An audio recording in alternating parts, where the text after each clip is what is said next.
सत्य जब भी मिला है अंदर ही मिला है, और जिन्हें भी मिलेगा अपने हृदय के भीतर, हृदय के अंदर ही मिलेगा। नमस्ते, आप देख रहे हैं गीता ज्ञान, एक नई सीरीज जहां आज हम बात करेंगे श्रीमद् भगवद गीता के 6ठे अध्याय से क्या सीखा समझा जा सकता है, उस सार को समझने की। इस चैप्टर में भगवान श्री कृष्ण एक बार फिर से ज्ञान योग और निष्काम कर्म योग को कंपेयर करते हैं, कंपैरिजन करते हैं, और साथ में बताते हैं कि एक जो साधक होता है, जो अभ्यास करता है, उसकी सही परिभाषा क्या है, सही तरीका क्या है। वो कहते हैं कि जब भक्ति के साथ में कोई भी काम होता है तो मन शुद्ध हो जाता है, और जो अंदर से एक स्पिरिचुअलिटी आनी चाहिए उस फीलिंग को बढ़ाता है। मन जब आपका शांत हो जाता है तो आप प्राथमिक से ऊपर वाली स्टेज में चले जाते हैं और अच्छे वाले साधक बन जाते हैं।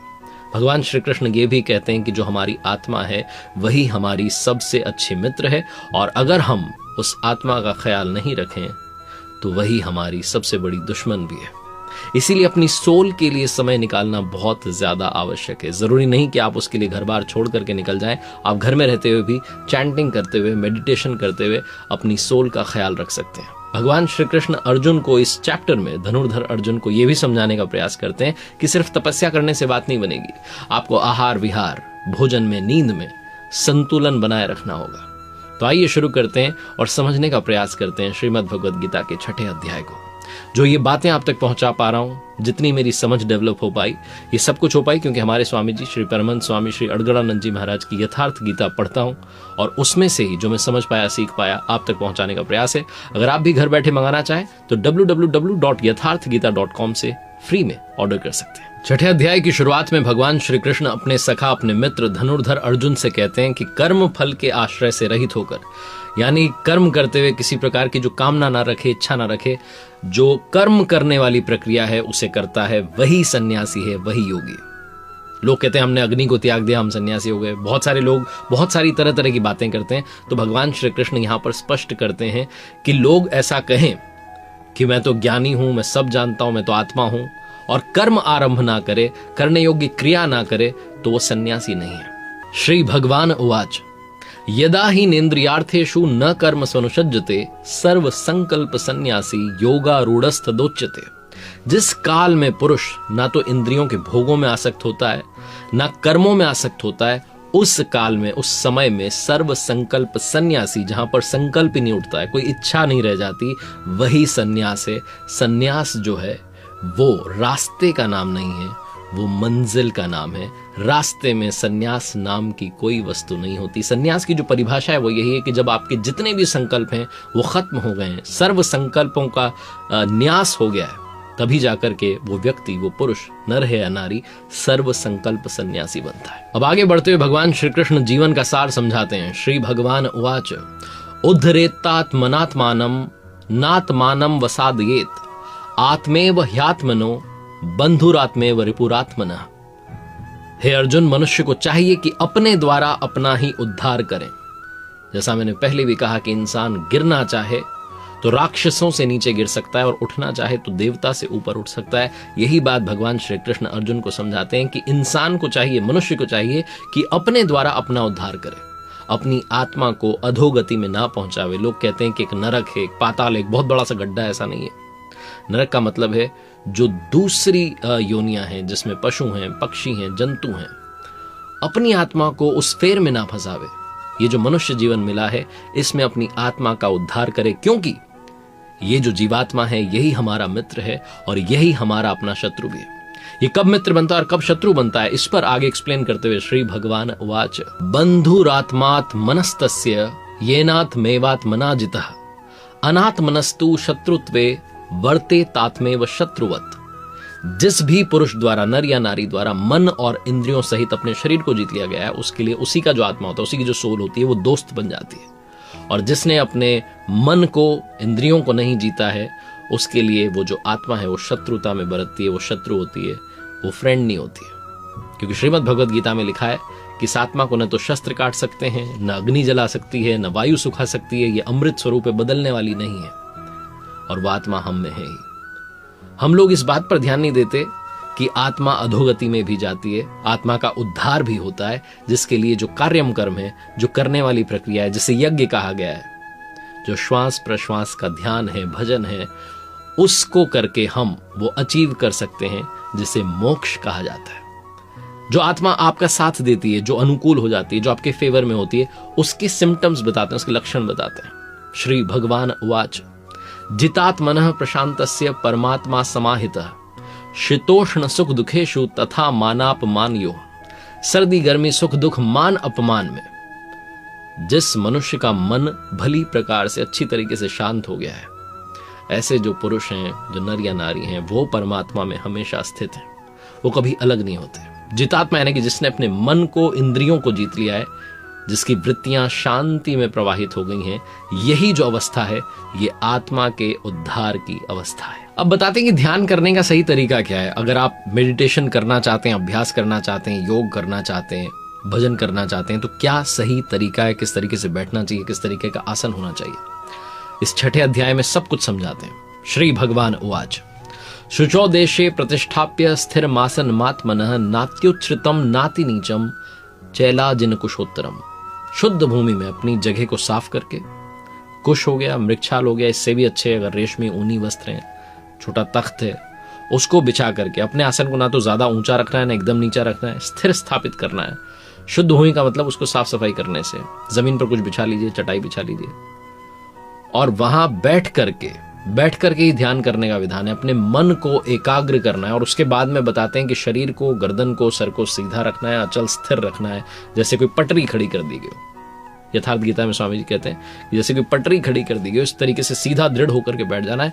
और जो नासिका है, नाक है, उसके सामने वाले भाग को देखते हुए, सिर्फ नाक को नहीं देखना है, सीधे बैठने पर जहां नाक जा रही है वहां दृष्टि रखते हुए, दाहिने बाएं लेफ्ट राइट नहीं देखना है, सीधे देखते हुए अपने मन को एकाग्र करना है, चित्त करना है। और जब आप ध्यान में बैठे, इस मुद्रा में बैठ गए, आसन पर बैठ गए, अपने मन को आपने केंद्रित कर लिया है, अपने चित्त को आपने एकाग्र कर लिया है, तो इस अवस्था में स्पर्शान कृत्वा बहिर्बाह्यान, जो बाहर के स्पर्श हैं, मन और इंद्रियों के स्पर्श को बाहरी त्याग करके ब्रह्म चिंतन में, प्रभु के सुमिरन में, श्वास प्रश्वास में, जो आ रही है ब्रेथ और जा रही है, उसमें ध्यान लगाना है। जब मन आपका वहां लग जाता है तो बाहर का स्मरण नहीं होगा, आपको बाहर के विचार नहीं आएंगे। आगे बढ़ते हुए भगवान श्री कृष्ण बताते हैं आहार और विहार को संतुलित करने के बारे में भी, भोजन के बारे में, निद्रा के बारे में।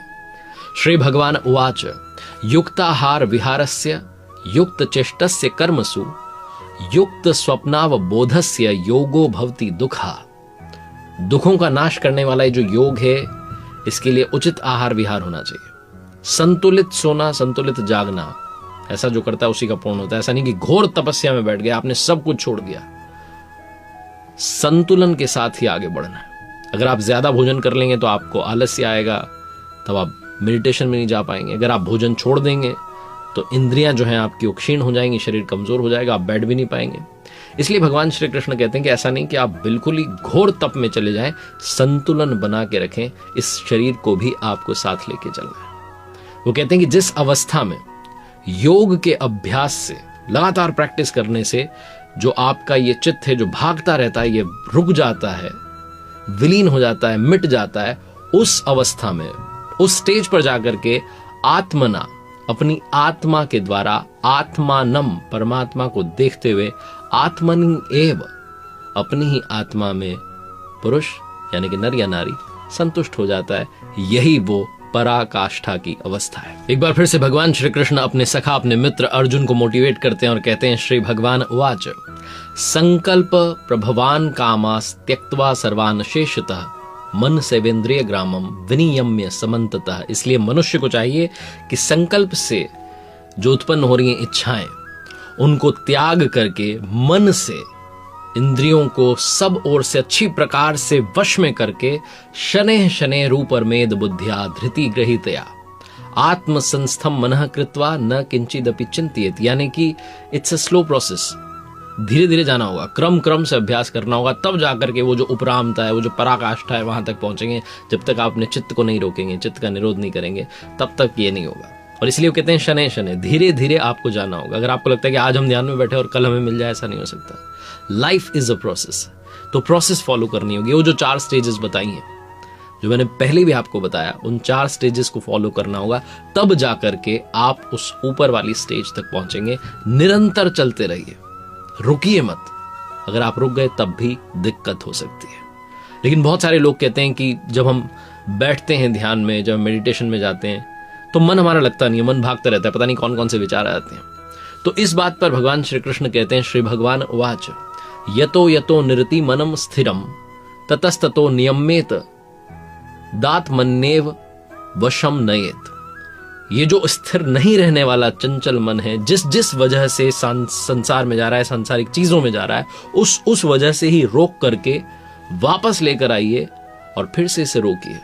लोग कहते हैं कि मन जहां भी जा रहा है जाने दो, प्रकृति में ही तो जा रहा है और प्रकृति भी तो प्रभु के अंतर्गत है, लेकिन ऐसा नहीं है। भगवान श्री कृष्ण कहते हैं कि ये जो थियरी है ये गलत है। मन जहां जहां जा रहा है उस थॉट से उसे वापस ला करके वापस ध्यान में लगाना है। अपने मन को रोकना है, उन थॉट्स को रोकना है जो बाहर से आ रहे हैं, और उन थॉट्स को भी रोकना है जो अंदर से बाहर की तरफ जा रहे हैं, अंदर से उठ रहे हैं। इसीलिए ये श्वास का और प्रश्वास का जो आ रही है ब्रेथ और जा रही है, उसका सारा योग है, सारा का सारा अभ्यास है। श्री भगवान उवाच युञ्जनेवं सदात्मानं योगी विगत कल्मषः सुखेन ब्रह्म संस्पर्श मत्यंतम सुखमश्नुते। भगवान श्री कृष्ण कहते हैं कि जो पाप से रहित है, जिसके आसपास अब पाप नहीं है, जो निरंतर इस अभ्यास में लगा हुआ है, अपनी आत्मा को उसी रास्ते पर लेकर के चल रहा है, वो सुख के साथ पर ब्रह्म परमात्मा की प्राप्ति के साथ अनंत आनंद की, जो असीमित आनंद है, उसकी अनुभूति करता है। इसीलिए भजन, मेडिटेशन, ध्यान, योग, अभ्यास, जो आप कहना चाहते हैं कहिए, वो कंपलसरी है, वो अनिवार्य है। इस अध्याय में एक सवाल उनके सखा जो है, मित्र जो है अर्जुन, वो पूछते हैं। अर्जुन उवाच अयतिह श्रद्धयोपेतो योगात् चलति मानसः अप्राप्य योग संसिद्धिम का गतिम कृष्ण गच्छति। वो पूछते हैं कि श्री कृष्ण, ये योग करते करते, ध्यान करते करते अगर किसी का मन भटक जाए, हालांकि उसकी श्रद्धा है, लेकिन अगर उसका मन भटक जाए, तो ऐसा जो पुरुष है, जो नर या नारी है, जो इस रास्ते पर चला था, जो बीच में भटक गया, कहीं वो छिन्न भिन्न तो नहीं हो जाता उन बादलों की तरह, जो छोटी बदली आती है और वो खो जाती है, कहीं ऐसा तो नहीं हो जाता है? इस सवाल का भी जवाब देते हैं भगवान श्री कृष्ण और समझाते हैं कि ऐसे जो पुरुष होते हैं, जो रास्ते पर चल दिए थे, वो वापस रास्ते पर अगले जन्म में आ जाते हैं। श्री भगवान उवाच प्राप्य पुण्य कृताम लोकानुषित्वा शाश्वती समाह श्रीमताम गेहे योग भ्रष्टो अभिजायते। जिसका मन चंचल हो गया था, जो रास्ते से भटक गया था, जो योग भ्रष्ट हो गया था, वो साधक अगले जन्म में पुण्यवानों के लोक में वासनाओं को भोग करके, जिन वासनाओं को लेकर के वो योग भ्रष्ट हो गया था, भगवान उसे थोड़े में ही सब कुछ दिखा सुना देते हैं। उन्हें भोग करके, जिन इच्छाओं की वजह से वो रास्ता भटक गया था, जहां इच्छाएं बीच में आ गई थी, वो इच्छाएं अगली जन्म में पूरी करके वापस प्रभु उसे अपने ही रास्ते पर ला देते हैं। वो शुचि नाम श्रीमताम, यानी कि जो शुद्ध आचरण वाले श्रीमान पुरुष होते हैं, उनके घरों में जन्म लेता है। चाहे वो किसी परिवार में ऐसे अच्छे कुल में जन्म ले, या फिर किसी अच्छे महापुरुष के आश्रम में आकर के साधक बन जाए, भगवान उस साधक को वापस अगले जन्म में अपने रास्ते पर लेकर के आ जाते हैं। इस बात का विश्वास भगवान श्री कृष्ण अपने सखा अर्जुन को देते हैं और हम सबको भी बताते हैं कि हम भी ये ना सोचें कि कहीं हम भटक तो नहीं जाएंगे, हम वापस उस रास्ते पर आ जाएंगे। लेकिन ख्याल रखिए, ध्यान रखिए, विचार कीजिए कि आप उसी रास्ते पर चलते रहें, अपने मन को चंचल ना होने दें। और अंत में भगवान श्री कृष्ण कहते हैं, श्री भगवान उवाच तपस्विभ्यो अधिको योगी ज्ञानेभ्यो अपि मतो अधिकः कर्मेभ्यश्चाधिको योगी तस्माद् योगी भवार्जुन। तपस्वियों से योगी श्रेष्ठ, ज्ञानियों से भी श्रेष्ठ माना गया है, कर्मियों से भी योगी श्रेष्ठ माना गया है। इसलिए अर्जुन तू योगी बन। तपस्वी मन सहित इंद्रियों को उस योग में ढालने के लिए तपाता है, हालांकि अभी उसमें योग ढला नहीं है। कर्मी जो है उसको डिफाइन करते हैं, कहते हैं कर्मी जो है इस नियत कर्म को जान करके, इस आराधना को समझ करके उसमें प्रवृत्त होता है, लेकिन ना तो अपनी शक्ति समझ करके आया है और ना वो समर्पण के साथ आया, वो सिर्फ कर रहा है, इसलिए वो कर्मी है। ज्ञानी जो है, ज्ञान मार्गी जो है, वो सब कुछ समझता है, उसके लाभ हानि की जिम्मेदारी उस पर होती है, उस पर दृष्टि रख करके चलता है। और जो योगी होता है, जिसे निष्काम कर्म योगी का है, वो पूरे समर्पण के साथ कि प्रभु अब आप ही देखें, अब आप ही संभालें, इस थॉट के साथ में मेडिटेशन के लिए आता है, योग के लिए आता है, ध्यान के लिए आता है। उसके योग के क्षेम की, योगक्षेम की जिम्मेदारी उस योग का कहाँ पर जाकर के वो पहुंचेगा, कब उसकी पराकाष्ठा होगी, उसकी जिम्मेदारी भगवान ले लेते हैं। इसलिए जो योगी है उसे सर्वश्रेष्ठ कहा गया है, जिसे वो चाहता है उसे संभालने की जिम्मेदारी भी उसी को सौंप देता है। इसीलिए भगवान कहते हैं कि योगी मुझे उनसे भी श्रेष्ठ लगता है। इस छठे अध्याय में 6th चैप्टर में गीता के, श्रीमद् भगवद गीता के, भगवान श्री कृष्ण ने अभ्यास योग को समझाने का प्रयास किया। इसीलिए इसका नाम अभ्यास योगो नाम षष्ठो अध्याय है। आई रियली होप कि आप समझ पाए होंगे कि आप घर बैठ कर के ही कैसे मेडिटेशन कर सकते हैं, कैसे ध्यान कर सकते हैं, कैसे अभ्यास कर सकते हैं और कैसे अपने आप को एक सही रास्ते पर लेकर के आ सकते हैं। अगर आप घर बैठे श्रीमद् भगवद गीता पढ़ना चाहते हैं तो आप विस्तार में पढ़ सकते हैं। हमारे स्वामी जी परमहंस स्वामी श्री अड़गड़ानंद जी महाराज की यथार्थ गीता घर बैठे आप मंगवा सकते हैं, फ्री में ऑर्डर कर सकते हैं www.yatharthgita.com से। देखते रहिए मेरे साथ हर बुधवार सुबह 9:30 बजे गीता ज्ञान नई सीरीज, जहां अगले अध्याय 7वें से क्या सीखा जा सकता है अगले बुधवार को आपको बताऊंगा। तब तक के लिए जय श्री कृष्णा, प्रभु कृपा।